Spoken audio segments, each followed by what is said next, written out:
മീൻ കറിയുടെ അതേ രുചിയിൽ ഒരു കോവയ്ക്ക കറി എങ്ങനെയാണ് വെക്കുന്നതെന്ന് നമുക്കിന്ന് നോക്കാം. അതിനായി അരമുറി തേങ്ങ, അതിലേക്ക് 1/4 ടീസ്പൂൺ മഞ്ഞൾപ്പൊടി,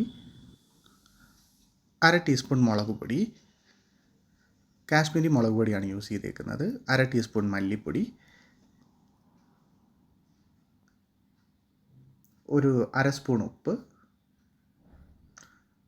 5-6 വെളുത്തുള്ളി നടുവേ പിളർന്നത്, ഒരു 1/2 കപ്പ് വെള്ളം.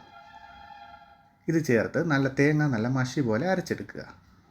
അതിനുശേഷം ഒരു ചട്ടി വെച്ചിട്ട് അതിലേക്ക് ഞാനിപ്പോൾ ഇവിടെ എടുത്തിരിക്കുന്നത് ഒരു 10 കോവയ്ക്കയാണ്. നെടുകെ കനം കുറഞ്ഞ് കീറിയെടുത്ത കോവയ്ക്കയാണ്. അത് ഇടുക. അതിലേക്ക് ഒരു അരമുറി മാങ്ങ ചെറുതായിട്ട് അരിഞ്ഞത് ഇട്ട് അതിലേക്ക് ഈ തേങ്ങയുടെ അരപ്പ് മിക്സ് ചെയ്യുക.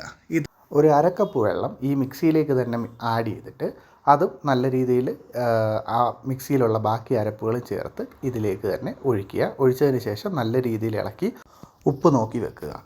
ഉപ്പ് കുറവാണെന്ന് തോന്നുവാണെങ്കിൽ ഒരു 1/4 ടീസ്പൂൺ ഉപ്പും കൂടെ ചേർത്ത് നല്ല രീതിയിൽ ഇളക്കി സ്റ്റൗ ഓൺ ചെയ്ത് നമുക്ക് മൂടി വെക്കാം.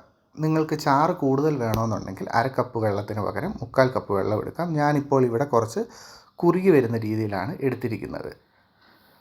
ഇത് നമുക്ക് ഒരു 15 മിനിറ്റ് ലോ ഫ്ലെയിമിൽ കുക്ക് ചെയ്തെടുക്കാം. കുക്ക് ചെയ്ത് വരുമ്പോഴത്തേനും ഏകദേശം ഇതുപോലെ പറ്റി വരും.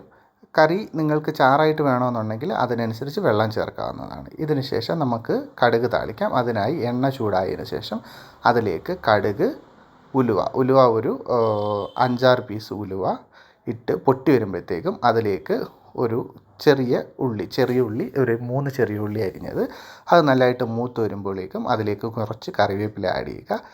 കറിവേപ്പില ഒന്ന് മൂത്ത് വരുമ്പോൾ അതിലേക്ക് 2 ഉണക്കമുളകും ആഡ് ചെയ്യുക. ഇത് നല്ല രീതിയിൽ ആയി വരുമ്പോഴത്തേനും അത് നമ്മൾക്ക് ഈ കറിയിലേക്ക് ആഡ് ചെയ്യാം. ഇത്രയേ ഉള്ളൂ കറി. സ്വാദിഷ്ടമായ ഈ കറി നമുക്ക് ചോറിൻ്റെ കൂടെ കഴിക്കാവുന്നതാണ്. അപ്പോൾ എല്ലാവരും ട്രൈ ചെയ്ത് നോക്കണം. Thank you.